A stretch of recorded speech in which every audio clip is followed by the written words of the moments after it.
billionaire slammed his hand on the polished table. Does anyone here speak Japanese? Silence. Nervous glances darted across the room, but no one answered. Then, at the edge of the boardroom, a small figure stirred. Clara, a 10-year-old girl with blonde hair, the maid's daughter, overlooked and underestimated by everyone. Her uniform was simple, her presence quiet, almost invisible. Nobody expected her to speak. And yet, when she finally did, the entire room froze. Even the billionaire's fury faltered, replaced by disbelief. Just a quick little pause before I forget. If you like this kind of stories of overcoming adversity and justice, please leave a like and let us know in the comments where you're watching from.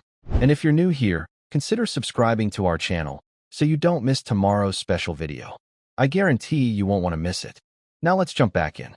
The marble floor of the Ashford International Hotel lobby was so highly polished it seemed to drink in the morning light and give it back in soft reflections.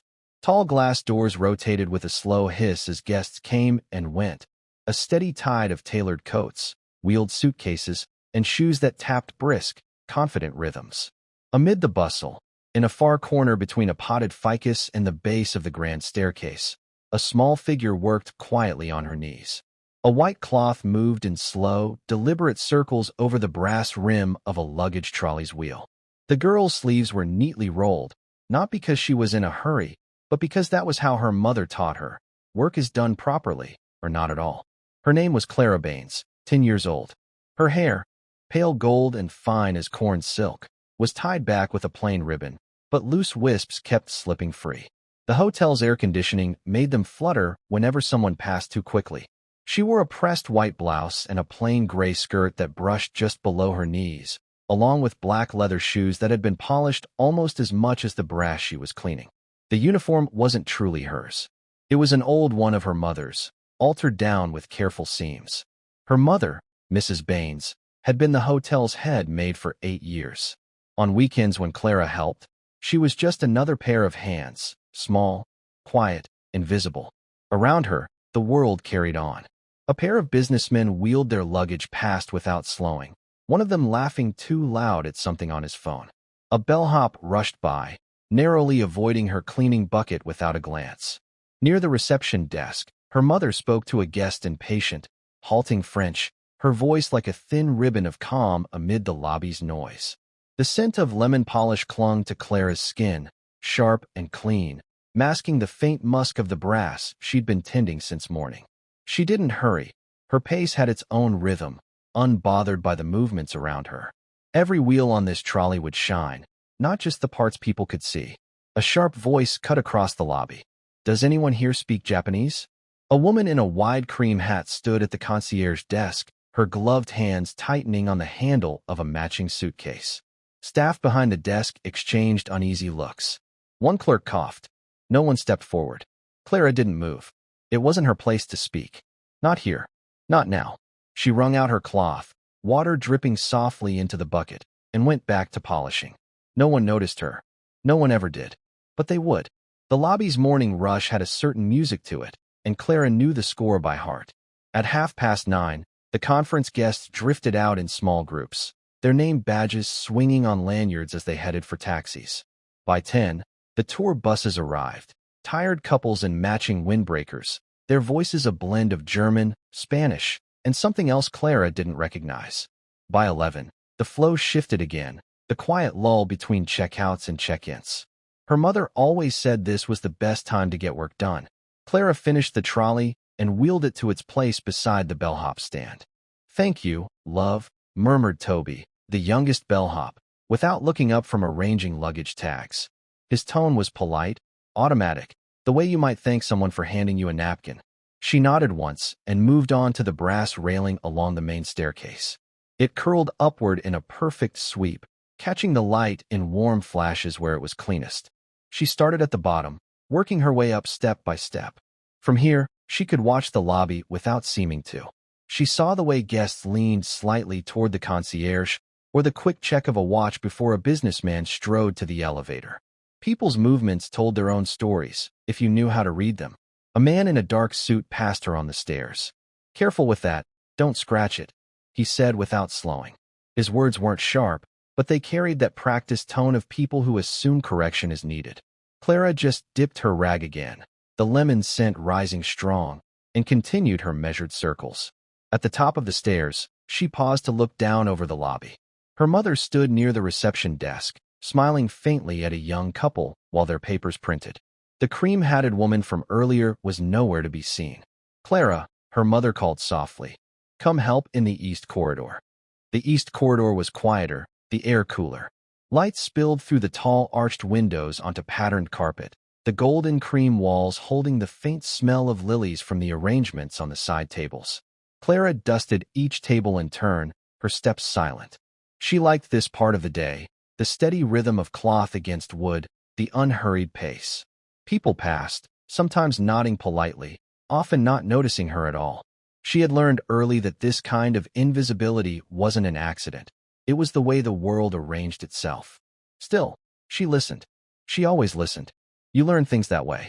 The quiet of the east corridor broke with the sound of hurried steps, the kind that didn't belong to hotel staff. Clara looked up from dusting the side table and saw a middle-aged man in a travel-crumpled blazer. His brow was furrowed, his pace quick but uncertain. He stopped at the nearest staff member, a housekeeping attendant pushing a cart.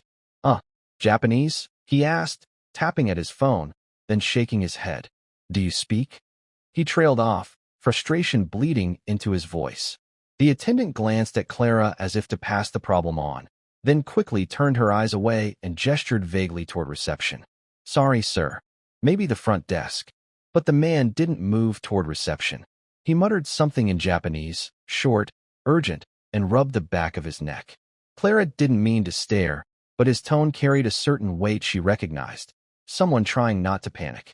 He pulled out a folded sheet of paper with printed characters on it, pointing at a paragraph, then back to his phone. Clara's mother had taught her a long time ago. Sometimes helping meant you were noticed, and sometimes it was better not to be. But this was different.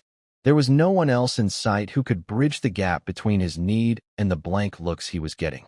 She set her duster on the table and stepped forward, small enough that the man didn't see her at first. "Excuse me," she said softly in Japanese. His head turned sharply, eyes widening as he took in the girl before him. Clara kept her voice steady, unhurried, repeating herself in a slightly clearer tone. Then she nodded toward the paper in his hand. "May I?" she asked, still in Japanese. The man handed it over without hesitation. His posture shifted, the rigid shoulders easing, his gaze sharpening in focus instead of frustration. She read the paragraph quickly, lips moving just enough to catch the rhythm of the words, then spoke to him in the same language, concise and direct. They exchanged 3 short sentences, no more. The tension in his face softened into relief. He bowed slightly, murmuring a quiet thank you in Japanese. Clara handed back the paper, gave the smallest of nods, and stepped away before anyone else could notice. But someone had. From the far end of the corridor, a man in a charcoal vest had paused mid-step, a stack of menus in his hands. His head was tilted, his gaze fixed not on the traveler, but on the small girl now quietly dusting the lilies again as if nothing had happened. The man in the charcoal vest didn't move for several seconds. He stood halfway in the corridor, menus balanced neatly in his hands, his gaze fixed on Clara. He was tall, with dark hair swept neatly back, and his clothes had that effortless crispness that marked higher-ranking hotel staff. The small lapel pin, gold, shaped like a key, told her he was the maitre d' of the Ashford's rooftop restaurant. Clara knew him by sight.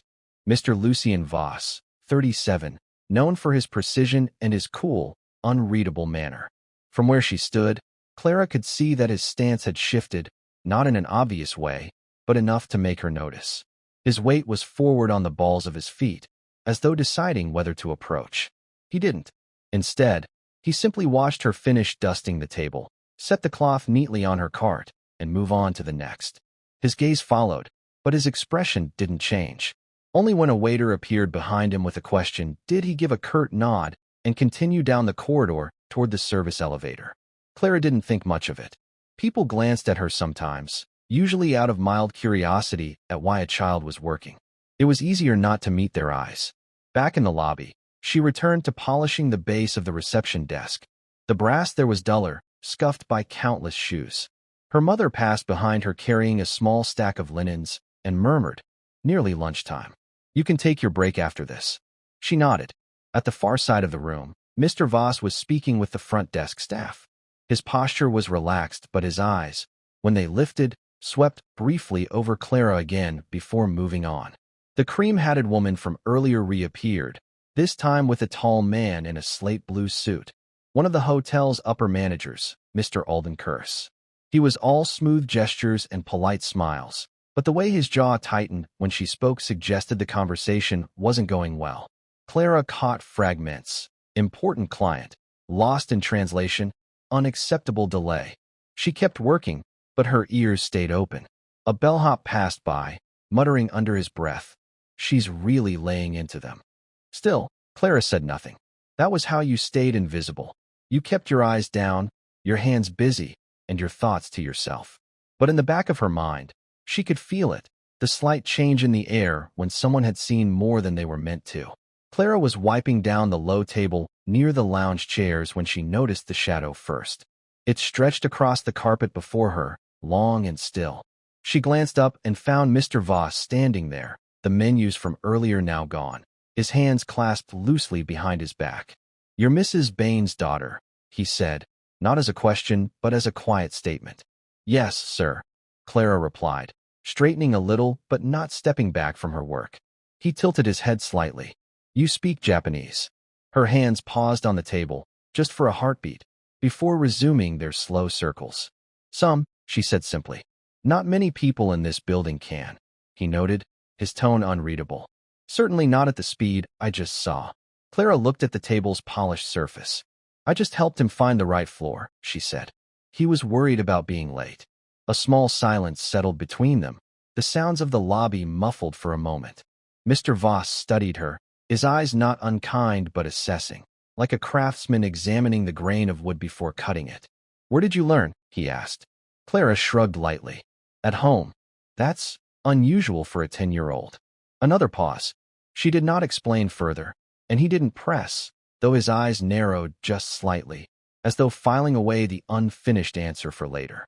He glanced toward the reception desk, where Mr. Curse was still trying to pacify the cream-hatted guest. "Sometimes," he said, almost as if to himself, "the right person isn't the one anyone expects." Then, more directly, "Would you come with me a moment?" Clara hesitated. She was supposed to finish the tables before lunch, and her mother preferred her to stay where she could be seen. But Mr. Voss didn't look like someone making a suggestion. He looked like someone who already knew she would follow. She nodded once. "Yes, sir." They moved toward the service elevator, weaving between guests and staff.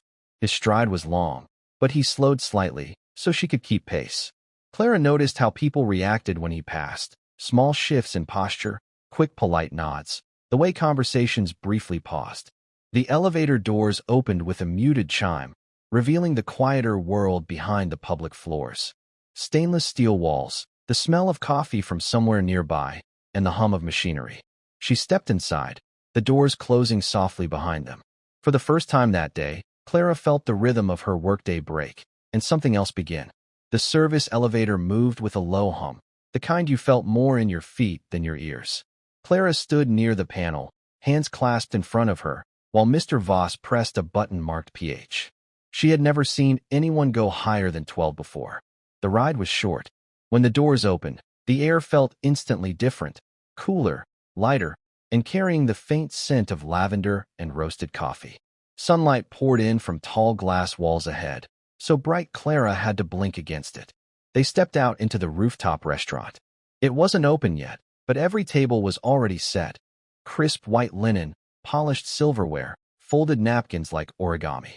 Glassware caught the light in delicate prisms, scattering it across the marble floor. From this height, the city stretched in all directions. Rooftops, church spires, and the glint of the river cutting through it. The sky seemed closer here. "Mind your step," Mr. Voss said, though his voice was mild, not patronizing. Clara obeyed, careful not to brush against the chairs as they moved between tables. She could see her reflection faintly in the wine glasses, small, pale-haired, out of place. He led her to a long oak counter where two waiters were arranging dessert plates. They looked up briefly, curiosity flickering before they returned to their work. "This," Mr. Voss said quietly, "is where conversations happen that can change a career. Or end one." He didn't elaborate. Behind the counter, a narrow door stood ajar. He pushed it open, revealing a small private lounge. Inside, the world shifted again. Deep armchairs and burgundy leather, bookshelves with old hardbacks, a low table set with coffee service. The air was quieter here, insulated from the clinking and murmurs outside. On the far side of the room stood Mr. Alden Curse and the cream-hatted woman. She was speaking in sharp, clipped phrases, her English thickened by a Japanese accent. Curse was smiling too much, his hands folded in front of him like a man trying to hide the fact he didn't understand a word. When they noticed Clara, both pairs of eyes landed on her. The woman's with mild surprise, Curse's with a flash of confusion. "She's the one I told you about," Mr. Voss said simply. Curse glanced between them. "The maid's daughter?" he asked, not bothering to lower his voice. Clara felt the words, but kept her face still. She stepped inside, the scent of fresh coffee wrapping around her like a soft fog. The private lounge seemed to hold its own gravity, pulling sound inward and slowing everything down. Mr. Voss gestured for Clara to sit in one of the leather armchairs. She hesitated. Furniture like this was for guests, not for people like her. But his steady look told her it wasn't a suggestion. She perched on the edge of the seat, hands folded neatly in her lap. The cream-hatted woman watched her closely, but without speaking. Clara returned the gaze only briefly before letting her eyes drift to the coffee set on the table. Porcelain so fine it almost glowed, steam curling gently from the spout. "Clara," Mr. Voss began, "I want you to tell them how you learned to speak Japanese." Her voice was quiet but steady. "My mother's friend taught me." "That friend?" Curse asked, leaning forward slightly. "He or she was Japanese?" Clara nodded once. "Yes, sir. His name was Haruto." The cream-hatted woman's expression softened just a fraction at the name, though she gave no other sign. "Haruto worked with my father," Clara continued. She didn't look at them now, but past them, her gaze unfocused. "They used to talk in Japanese when they didn't want anyone else to understand. Sometimes they'd teach me words. Later, when—" her sentence stopped short, as though she'd reached an edge she wasn't ready to cross. Mr. Voss didn't push. "And you kept practicing?" "Yes." "How?" Curse asked, his tone tilting toward skepticism. "I had books," Clara said, "and I listened to recordings. Haruto sent them. My mother let me play them in the evenings when she finished work. We'd write letters. He would correct my grammar. I would try again." The cream-hatted woman's eyes lingered on Clara with a sharper focus now, as though she was weighing something. In the silence that followed, the ticking of a small brass clock on the shelf seemed unusually loud. Clara's hands stayed still in her lap. She had learned long ago that rushing to explain made people think you were trying to prove something. If they wanted to believe her, they would. Mr. Voss shifted his weight slightly. "She's here because we have a problem," he said to the others. "One we can't fix with phrasebooks and polite smiles." Curse looked unconvinced, but the cream-hatted woman's mouth curved in the faintest of nods. "Let's see," she said in Japanese. Clara answered in kind, without pause. Clara's fingers tightened briefly around her lap as the conversation continued. The cream-hatted woman, now speaking in Japanese, asked a question that would have stumped most adults. Clara answered smoothly, almost without thought, but her mind flickered back to the small apartment she once called home. Haruto's letters had arrived every fortnight. They smelled faintly of ink and old paper, each one folded with meticulous care. She remembered the evenings she would sit on the floor with her mother, scraping together candles when the electricity failed, reading and rereading the letters until every stroke of a character felt like an extension of her own hand. Her mother, Elena, had been gentle but firm. "Learn quietly, Clara," she would say. "The world doesn't hand opportunity to those it overlooks."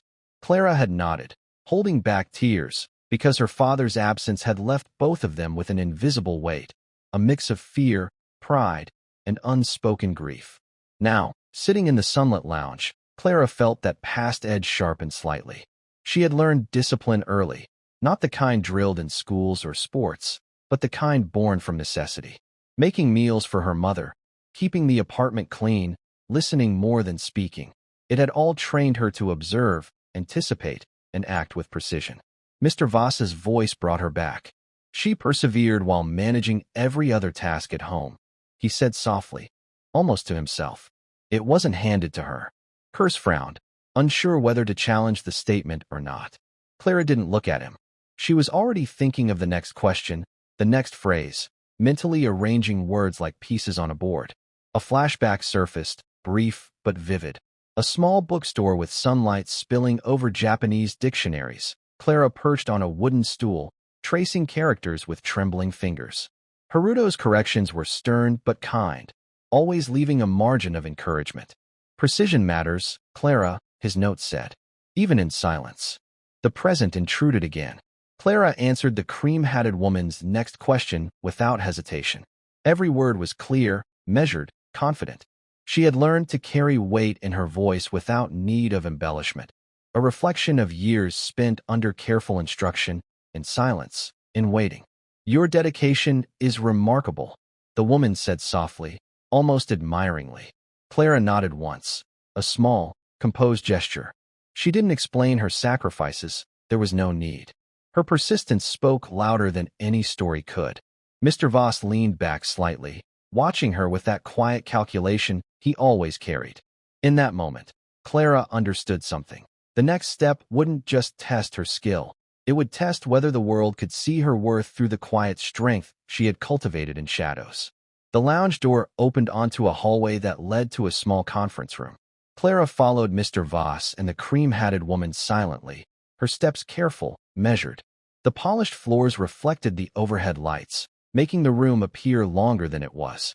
Inside, a few executives stood clustered near a sleek, dark table.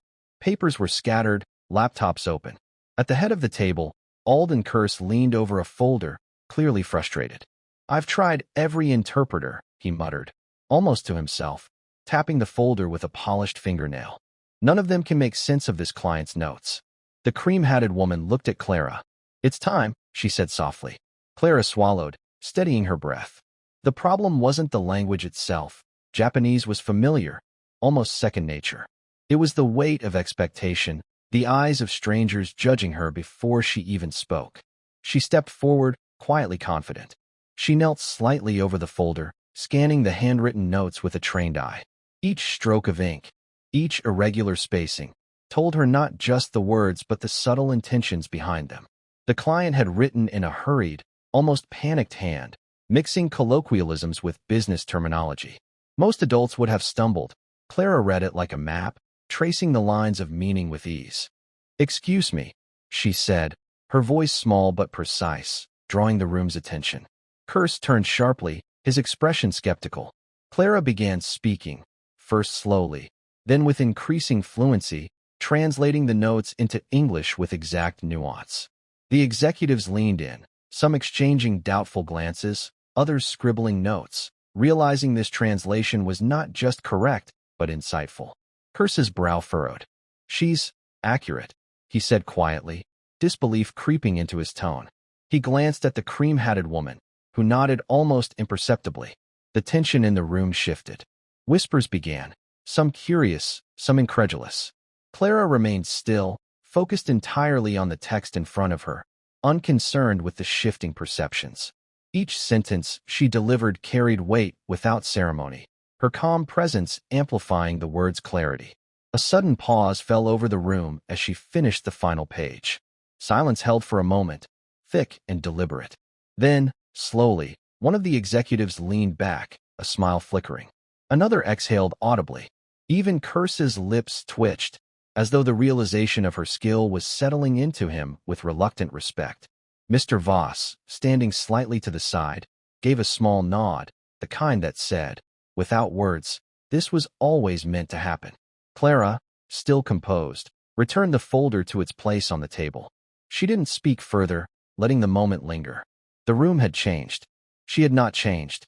But from here, the perception of what a maid's daughter could do was beginning to tilt. The room remained still for a moment after Clara returned the folder. The faint hum of the air conditioning seemed louder, the polished wood of the table reflecting the shifting faces of executives who hadn't yet fully absorbed what had happened. Alden Curse finally spoke, his voice low but edged with reluctant respect. I didn't think anyone could do this. His fingers drummed lightly on the folder, hesitant, as if acknowledging her skill might destabilize the hierarchy he'd relied on. Others began to speak, quieter now. She's precise. Every nuance accounted for. This isn't just translation, it's interpretation at another level. The murmurs spread like a soft wave, subtle but unstoppable. Clara noticed the change in posture first, shoulders straightened, eyes lifted, people leaning forward rather than away. Mr. Voss watched from the side, arms crossed, but expression unreadable. He had been waiting for this, for her skill to speak louder than any introduction or recommendation could. And now it was doing exactly that. The cream-hatted woman glanced at Clara, and for the first time since entering the room, there was a flicker of warmth in her eyes. "Remarkable," she said in Japanese, softly, as if speaking directly to Clara's years of quiet preparation. Clara simply nodded, keeping her hands folded, letting the acknowledgement land without exaggeration. Pride, she had learned, was private, skill, public. A small executive, younger and nervously adjusting her glasses, leaned closer to a colleague. Did she just? Her voice trailed off. The colleague nodded, equally awed, both whispering but careful not to break the newfound focus the room held. Even Curse's skepticism began to erode visibly. He straightened, rubbed the back of his neck, and finally allowed a tight smile to slip through. The tension that had gripped him at the start, the irritation, the doubt, had shifted into something else. Recognition, respect, a subtle but powerful acknowledgement that Clara's quiet presence carried authority. Outside the room, the receptionist and a few passing staff had noticed the cluster of executives peering out curiously. Whispers traveled beyond the doors, carried on a wind of curiosity and tentative admiration. Clara had become the center of attention without raising her voice, without demanding acknowledgement, simply by being precise, composed, and capable. She gathered her notes, ready to leave. Her calmness, even as the room buzzed quietly, was magnetic. It drew people's eyes, subtly demanded their respect. She didn't look for approval, she didn't need it. It was enough that the evidence of her skill had done the talking. Mr. Voss allowed a small smile. He had seen her potential before anyone else, and now, the world, or at least this small corner of it, was beginning to see too. Clara moved toward the door with quiet dignity, leaving a room subtly transformed by her presence. By mid-afternoon, the quiet ripple of Clara's accomplishment had spread through the building like a subtle current. Staff who had previously passed her without a glance now found themselves exchanging furtive looks, a half-smile, a raised eyebrow, small acknowledgments that carried weight far beyond casual courtesy. In the cafeteria, a group of junior assistants whispered as she entered to collect her usual tea. "Did you hear? The girl who cleans the floors just..." One paused, lowering her voice as though saying it aloud could shatter disbelief. Translated the client's notes. "Perfectly." Another shook her head. "I thought it was a mistake." But Curse, even he had to admit it. Clara moved past them silently, her tray held with careful hands, eyes forward. She noticed the subtle change in posture, the slight hesitation in conversation. They didn't know her story, they didn't need to. Her presence alone now carried a quiet weight, the kind that demanded attention without demanding it.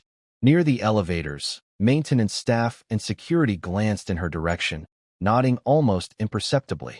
A young janitor, Miguel, who often swept the hallways beside her, caught her eye. He gave a small, almost shy thumbs up. Clara offered the barest lift of her chin in return, acknowledgement without ceremony. In the lounge where she had first proven herself, the cream-hatted woman and Mr. Voss watched from behind a half-closed door. "They're noticing," Voss said quietly. "Word spreads faster than any memo when the truth shows itself." The cream-hatted woman smiled faintly, her tone soft but sharp. "And some will resist noticing, just to see if it holds." Clara, oblivious to being watched, had already moved back to her regular tasks, wiping counters and straightening chairs with her usual efficiency. Yet the air around her had subtly shifted. Conversations that had once ignored her were now punctuated with whispered speculation. Skepticism lingered in some eyes, curiosity in others, admiration in a few. Even the higher floors carried echoes of her feed. Executives who had dismissed the cleaning staff as peripheral began to speak of her in tentative tones. "She's remarkable. I didn't expect. Keep an eye on her." The whisper network was a silent acknowledgement, an invisible wave of recalibration. Clara could sense it, though she never sought it. She had learned long ago that influence didn't require boastful display, only consistent presence and undeniable skill. By the end of the day, the hum of quiet conversations had formed an undercurrent that even Curse couldn't ignore. The building itself seemed to breathe differently, as if acknowledging that a girl who had long been invisible was now, unmistakably, someone to be seen. Clara wiped her hands on her apron, glanced briefly at Mr. Voss, and allowed herself the smallest, controlled smile. The work continued, but the perception had shifted. The quiet wave of recognition was only beginning, and it would not be denied. The day had begun quietly, with the usual hum of office life and the faint scent of polished wood and coffee. By late afternoon, the building had settled into a more reflective pace, the earlier ripple of whispers still lingering in corners and hallways. Clara was stacking chairs in the lounge when Mr. Voss approached, his polished shoes barely making a sound on the hardwood floor. "Clara," he said, his voice even, measured, carrying no hint of fanfare. She straightened, placing the last chair in line, and met his gaze calmly. "I've been watching you," he continued, keeping his distance, careful not to crowd her. "Not just today, not just with the notes." His tone suggested that he had been paying attention longer than she realized. Clara inclined her head slightly, a signal that she was listening, but she said nothing. "There's a position I'd like you to consider," he said. He paused, letting the words settle, as if testing her reaction. "It's not a favor, and it's not symbolic. It's earned. You've demonstrated precision, composure, and insight that most of our trained staff couldn't match." Clara's fingers, folded neatly in front of her, tightened slightly on the fabric of her apron. She had anticipated recognition, but offers carried hidden intentions. "What sort of position?" she asked, keeping her voice neutral. "A role assisting with high-priority translations, client liaison, and document analysis," Mr. Voss explained. "It's demanding, visible, and it places you in the same room with people who have dismissed your skill up until now. I need someone who can perform under pressure, without showing off, without letting ego interfere. That person is you." Clara considered this quietly, weighing not just the opportunity but the implications. Was she to become a token presence, someone highlighted for a single success? Or was this a genuine acknowledgement of her capabilities? She had learned caution, patience, and the value of observing before acting. "And if I refuse?" she asked softly, her eyes steady, meeting his. Voss allowed a faint smile, respectful of her control. "Then you continue as you have, quietly excellent, making your mark in ways most will never notice. But the work you've done today shows that you are capable of more. That more will matter." Clara's lips pressed together for a moment. Then, slowly, she nodded. Not in excitement, not in submission, but in measured acceptance. She understood the challenge. Skill alone would not secure respect here. She would have to navigate perception, skepticism, and expectation with the same precision she brought to her work. "Very well," she said, her voice calm, almost solemn. "I will consider it." Voss inclined his head, a gesture of acknowledgement rather than triumph. "That's all I ask. No promises, no spectacle, just the work, done right." As he turned to leave, Clara remained still, absorbing the quiet gravity of the offer. It was a door opening, yes, but it was also a test. One that required not only skill but poise, patience, and self-possession. The ripple of whispers outside would soon intensify, but for now, in this small moment, Clara held control. Morning light filtered through the tall glass windows of the executive wing, catching the polished surfaces and the subtle gleam of brass handles. Clara stepped into the space with quiet composure, her small frame almost swallowed by the scale of the room. The air smelled faintly of leather, ink, and carefully brewed espresso, a world apart from the muted aroma of cleaning supplies and waxed floors she had been accustomed to. She carried a simple notebook and a pen, her uniform replaced with a plain, tailored dress in muted gray. It was professional, understated, a deliberate choice to blend without drawing attention. Every step was measured, every movement deliberate. She had long practiced invisibility, but here invisibility would not serve. Presence and precision would. Her new colleagues paused mid-conversation as she walked past. A few glanced openly, their eyes narrowing slightly, assessing. Marcel, a senior analyst with sharp features and a crisp navy suit, raised an eyebrow. "So this is the girl," he muttered under his breath to the colleague beside him.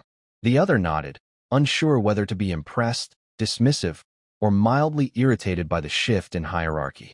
Clara nodded politely, but said nothing. Words were unnecessary for the first impression. Poise and attention to detail spoke louder than conversation. She moved to her assigned workstation, a compact desk nestled between floor-to-ceiling bookshelves, and set down her notebook.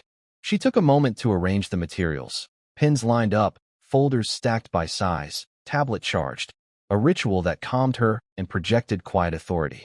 The first task arrived almost immediately, a set of client documents requiring translation, verification, and cross-referencing. Colleagues watched from the periphery, some whispering, some openly skeptical. Marcel leaned back in his chair, arms crossed, clearly waiting for a misstep. Clara did not flinch. She read the documents, her handwriting precise, her understanding immediate, correcting inconsistencies with calm efficiency. By mid-morning, a low murmur had begun among the staff. "She's thorough," whispered Anika, a junior assistant, her tone a mix of disbelief and admiration. "Faster than anyone I've seen." Clara noticed the subtle shift in dynamics. Where before she had been ignored, she was now observed. Where before her skill had been invisible, it was quietly acknowledged. Yet she remained self-contained, focusing on the work itself rather than the reactions. Recognition, she knew, was fragile.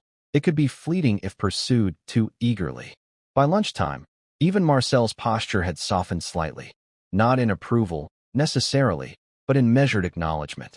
Clara, small and composed, had begun to occupy space she had never held before, not through loud display, but through precision, calm, and undeniable skill.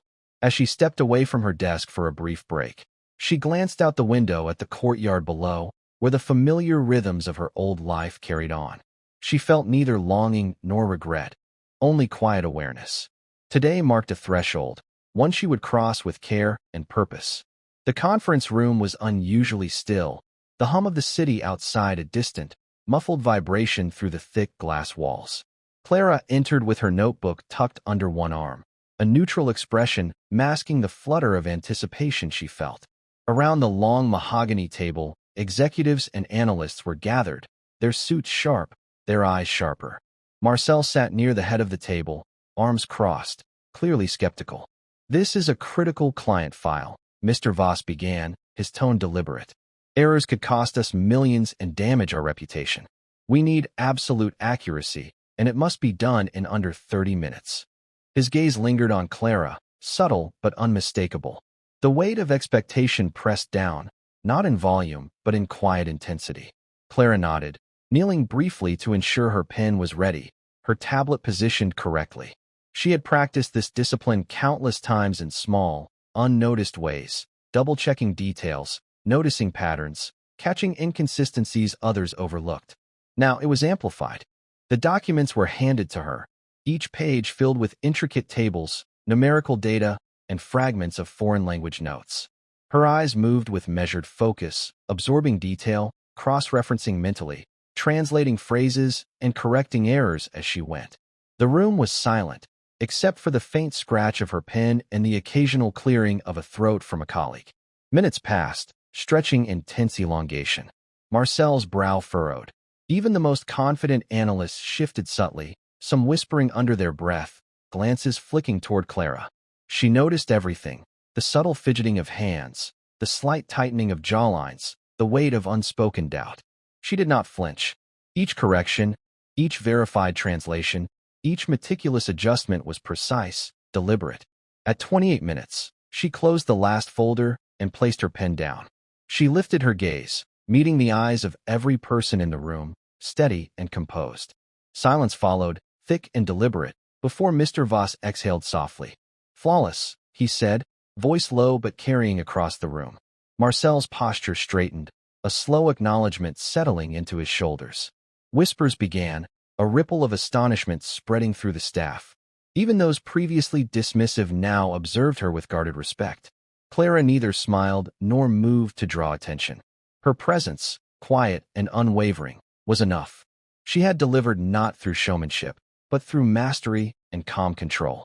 Later, as she stepped out of the room, her notebook pressed to her chest, Anika approached with wide eyes. I've never seen anyone do that, she murmured, a mixture of awe and disbelief in her voice. Clara nodded, a faint acknowledgement, letting her actions speak where words were insufficient. Outside, the hum of the city felt distant again. In this small, deliberate space of accomplishment, Clara had proven that skill, focus, and silent authority could demand recognition, not through loudness, but through exactitude and presence. The next morning, the office carried a subtle tension, a hum of whispered speculation threading between cubicles and glass-walled offices. Clara arrived quietly, as usual, her notebook in hand, hair neatly braided, dress pressed and plain. Nothing announced her presence, yet a few heads subtly turned, colleagues aware, now, that she was no ordinary newcomer. Marcel approached first, not with words of congratulations, but with a measured nod. The client feedback arrived, he said, voice clipped but not unkind. Perfect execution. They've requested your work be highlighted in the quarterly review. Clara paused, her fingers lightly tracing the edge of her notebook. A symbol, she realized, was not the announcement itself, but the acknowledgement that her meticulous, quiet efforts mattered. No applause, no spectacle. Only the simple act of recognition in a formal, visible way. She followed Marcel to the central conference room. There, the quarterly report was displayed on the large screen. Among the pages of charts and graphs, the client's notes had been transcribed, and next to the section Clara had meticulously corrected, her name appeared, prepared by Clara Jensen. A hush fell over the observers. Some faces were curious, others slightly envious, and a few, like Marcel's, softened with measured respect. The room's usual chatter had been replaced by the quiet acknowledgement that someone overlooked, underestimated, and previously invisible had produced work impossible to ignore. Anika, hovering near the doorway, whispered, I never thought I'd see the day. Clara offered a small, almost imperceptible nod. She didn't need praise. The acknowledgement itself, public and formal, was enough. As colleagues murmured among themselves, Clara returned to her desk. Each step was deliberate, each movement measured. The symbolic recognition wasn't a gift, it was earned. Every correction, every translation, every precise calculation had led to this moment. And yet, she remained humble, composed, her focus already shifting to the next task. Later, as she looked out the glass walls at the bustling city below, she allowed herself a brief reflection. Recognition could be fleeting, and true skill would always demand discipline to maintain. Yet today marked a threshold, a subtle but undeniable proof that presence, quiet mastery, and unwavering focus could carve space even in worlds previously closed off. A small smile tugged at her lips, the first in a long while. Clara returned to her work, her movements as precise and contained as ever, knowing that greatness did not need fanfare to matter. Sometimes, it needed only the quiet acknowledgement that it existed, a name on a page, a nod, a room that now bore witness. The office had settled into its usual rhythm, the hum of keyboards and low murmurs of conversation a constant backdrop. Clara moved through the space as she always did, composed, deliberate, and almost invisible, yet the subtle awareness of her presence had shifted. Colleagues glanced up more often, their expressions carrying curiosity, cautious respect, or quiet admiration. It was Anika, the junior assistant, who first approached her during a lull in the morning. She held a small folded note in her hand, her fingers trembling slightly. I wanted to say thank you, she murmured, for showing me that paying attention, really paying attention, matters. She handed Clara the note without meeting her eyes. Clara accepted it with her usual quiet composure, unfolding the paper. Inside were a few lines written with careful deliberation. You reminded me that small actions, done with care, can speak louder than words. I'll try to notice more. Anika, her lips curved into the faintest smile, a gentle acknowledgement of the ripple her quiet presence had created. Later, Mr. Voss stopped by her desk, an unusual move for someone of his position. Clara, he said softly, voice lowered so others could not overhear. Your work yesterday, The accuracy, the timing, it saved us from potential disaster. I don't always express it, but I want you to know it didn't go unnoticed." He offered a brief, firm handshake, a gesture more sincere than any formal announcement. Throughout the day, small gestures accumulated. A carefully brewed cup of coffee left at her desk, a quiet nod from Marcel in passing, a folder returned with an approving checkmark, subtle acknowledgments of skill, presence, and reliability. Each one, understated, carried weight far beyond words. By late afternoon, Clara found herself at the edge of the terrace, looking out over the city. The wind brushed her hair across her face, and she thought of the years she had spent unseen, the long hours performing duties that often went unnoticed. Now, in small, quiet ways, she felt the acknowledgement of her worth ripple outward, personal and intimate rather than grand or ostentatious. A brief memory flitted through her mind. Her mother, teaching her to perform every task with care, even when no one was watching. Those lessons had built this quiet resilience, this ability to command attention without demanding it. The gestures from her colleagues were not simply gratitude. They were validation that her principles, her diligence, and her patience mattered. Clara returned to her work with the same precision as always, yet the weight on her shoulders felt lighter. The quiet gratitude she received today was not a performance. It was a reflection of truth, of skill recognized without fanfare, and of presence acknowledged without spectacle. In these small moments, she reclaimed dignity not for herself alone, but for all the overlooked hands that built the world. The boardroom felt colder than usual that morning. Clara sat at the far end of the table, hands folded neatly, listening as Mr. Hughes reviewed the success of the recent deal, the one she had made possible. Halfway through, a new voice cut in. "Impressive," said Mr. Stanton, a silver-haired executive with a reputation for dismantling careers. "But are we really giving credit for this to a child?" His tone was casual, but the edge in it sliced clean through the air. A few people shifted uncomfortably. Mr. Hughes didn't speak. He watched Clara. Stanton leaned back. "I don't mean to be harsh, but let's be realistic. She's the maid's daughter. No formal training. No credentials. For all we know, that translation was luck." The words landed like stones in still water. Clara met his gaze, unblinking. "It wasn't luck," she said softly. "Oh." Stanton's smirk widened. "Then prove it. Right here." Someone slid a document across the table, a complex Japanese contract, dense with technical terms. Clara read silently, her finger tracing each line. The room waited.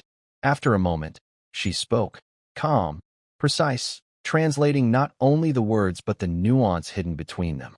She pointed out a clause that would have cost the company millions, her voice never rising above a steady, respectful tone. When she finished, Stanton's smirk was gone.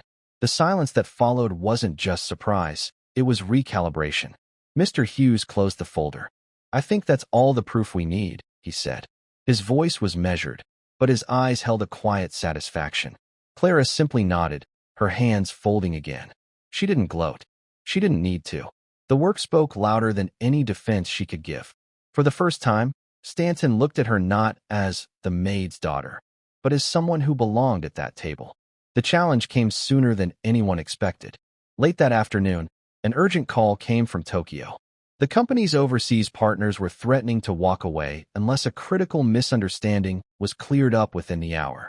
The document had already passed through 3 translators. All had failed to satisfy the client. Mr. Hughes' voice was low but firm. "Clara, you're with me." The conference room was tense. A video call flickered to life, revealing 4 stern executives speaking rapid Japanese. Clara stood just behind Hughes' chair, listening intently. Half a minute in, she caught it, a subtle shift in tone, an idiom mistranslated earlier that changed the meaning entirely. Without waiting to be prompted, she stepped forward. "Excuse me," she said, bowing slightly toward the screen. In flawless Japanese, she apologized for the confusion and rephrased the company's position with precision and respect. Her delivery was calm, almost gentle, but her choice of words carried weight. The atmosphere on the other end shifted. Frowns softened. One of the executives even smiled faintly. They responded, slowly at first, then with warmth, agreement, and finally, commitment to proceed. When the call ended, the room was silent. "That," Hughes said, turning to Stanton, is the difference between luck and mastery. Clara stepped back, her face composed. Inside, her chest ached with the quiet relief of someone who had carried a secret skill for years, unsure if it would ever matter again. Stanton, to his credit, gave a short nod. Well, I stand corrected. There was no applause, no grand announcement, just the sound of chairs shifting, papers being gathered. But in the way people looked at her now, she could feel it, the shift from curiosity to respect. She didn't speak again that afternoon. She didn't need to. The proof had been delivered. The day was almost over when Hughes asked Clara to stay a moment. The others had left, their murmured conversations fading down the hallway. He leaned against the edge of the table, arms folded. You should say something to them tomorrow. About today. They need to hear it from you. Clara shook her head. I'm not here to give speeches. Maybe not, Hughes said. But sometimes the quiet voice is the one they listen to. The next morning, during the daily briefing, Hughes nodded to her. Every eye in the room turned toward the small blonde girl standing beside the coffee service. She didn't move to the front, didn't raise her voice. She just spoke. I only want to say this, she began. People don't always look like what they know, or where they've been. I'm here because my mother cleans this building. I help her sometimes. That's all most of you have seen. Her gaze swept the room, steady and unblinking. But skills, they don't vanish because your life changes. They wait until someone actually looks. Silence. Not uncomfortable, just the stillness of people realizing something they should have known all along. She gave a small bow, then stepped back. No dramatic pause, no invitation for praise. Hughes spoke next, brisk as ever, moving on to agenda items. But the air was different now, lighter, less guarded. Later, as she passed through the lobby, two employees she barely knew nodded to her, the gesture small but genuine. It was enough. That evening, the building was almost empty again. The hum of the vending machine was the loudest sound in the lobby. Clara sat on a low bench, waiting for her mother to finish her rounds. She had a small cloth pouch in her hands, the same one she'd kept in her backpack for years. Inside was a single photograph. Her mother, much younger, standing in front of a school in Kyoto. Clara's own hair was shorter back then, her hand clutching her mother's skirt. It was the last picture taken before they left Japan. She traced the worn edges of the photo with her thumb, the memory vivid but distant. Her mother appeared from the corridor, gloves still on, hair pulled back tight. She gave Clara the same tired smile she always did after a long day. All done? Clara asked. All done, her mother replied, setting the cleaning cart's handle against the wall. They stepped out into the evening air. Across the street, the city lights reflected on wet pavement, turning the whole block into a shimmering mosaic. Clara didn't say anything more. She didn't need to. Her mother reached down and took her hand, squeezing once, lightly. Somewhere behind them, inside the building, conversations would continue, about the meeting, about the girl who spoke flawless Japanese. Maybe people would look at her differently now. Maybe not. But here, outside under the quiet hum of street lamps, none of that mattered. Clara knew what she carried. She knew where she came from. And that was enough.